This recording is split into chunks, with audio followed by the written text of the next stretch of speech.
Arrow Video brings to Blu-ray a film I'd never heard of, but it led to something that I was pretty darn familiar with. From 1959, this is the Scarface mob. If you've never heard of this movie, you might have heard of the 50s, 60s TV show, The Untouchables. This was essentially a two-part TV movie that kicked off that series that was done by Desilu, the company that was owned, the studio that was owned by Desi Arnaz and Lucille Ball, and they produced the film. I guess when it was originally aired, it actually had an introduction that you see a clip of on here by Desi Arnaz, but it's this noir-y, black and white crime drama thriller. It's really good. It's made for TV, but it kind of feels like a movie. There's a lot of people getting machine gunned in this, and really good performances. It's directed by Phil Karlson, and it stars Robert Stack as Elliot Ness. It's the role that I guess until the 80s he would be most famous for. In the 80s he became the Unsolved Mysteries guy, so he's probably better known as the Unsolved Mysteries guy for people who are alive now than as Elliot Ness, but this was the thing that really put him on the map. Neville Brand plays Al Capone in this, and he does an Italian accent that is... He basically adds a vowel to the end of everything. What are you gonna say when I come to your door and I ask for the dryer cleaning? That's the kind of accent that Neville Brand does in this. Keenan Wynn, who's great, and Barbara Nichols. Produced by Quinn Martin.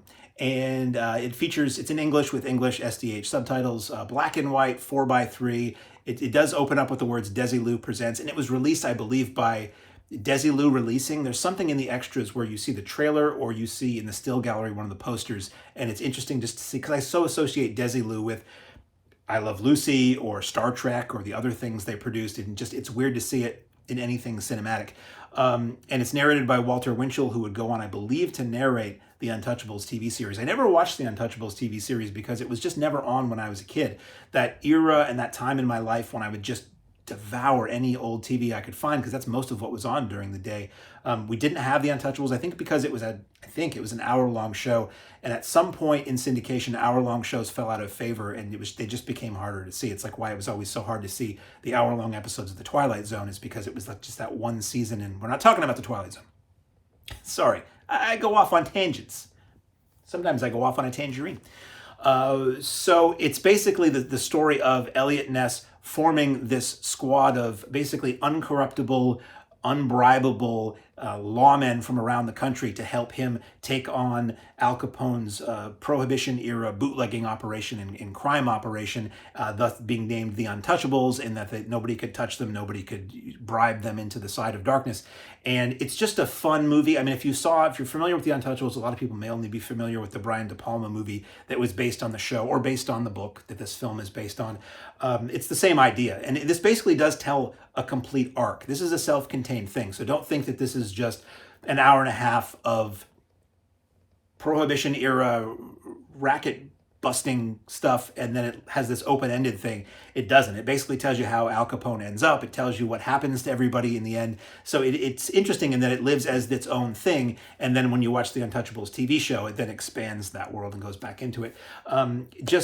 It's so much fun. It's so nicely shot. It was just a solid crime drama. And I've come, as the years have gone by, I so appreciate those because we don't really get them anymore. Now we get action movies and people are jumping on moving trains and jumping away from explosions and all this stuff. And it's nice to get things that are just rooted in reality, based on a true story, rooted in reality, and just about the how they busted up Capone's organization, and how they tried to, how they failed, and how they ultimately did it. It's really good. So extras on this. Gangbusters is a video essay by film critic David Cairns on the film and career of director Phil Karlson. That's 23 minutes. Philip Kemp on the Scarface mob. It's a video essay on the career of Elliot Ness and his depictions on film. It's very interesting because I didn't know any of this. That's 19 minutes. There's a minute and a half trailer. Looks a little rough. The transfer on the film looks great.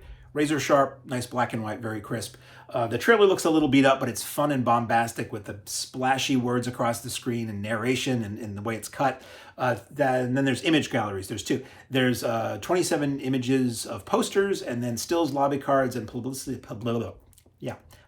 photos. That's 61 images. It's a really fun release. It's kind of a surprising release. Arrow is dipping and diving and taking twisty turns that I don't ever expect to see things that they put out. So it's a nice welcome thing. I'm not sure anybody else would have put this out. It's nothing that I never knew this movie even existed. So on Blu-ray now from Arrow Video is what started the Untouchables TV series, the Scarface Mob.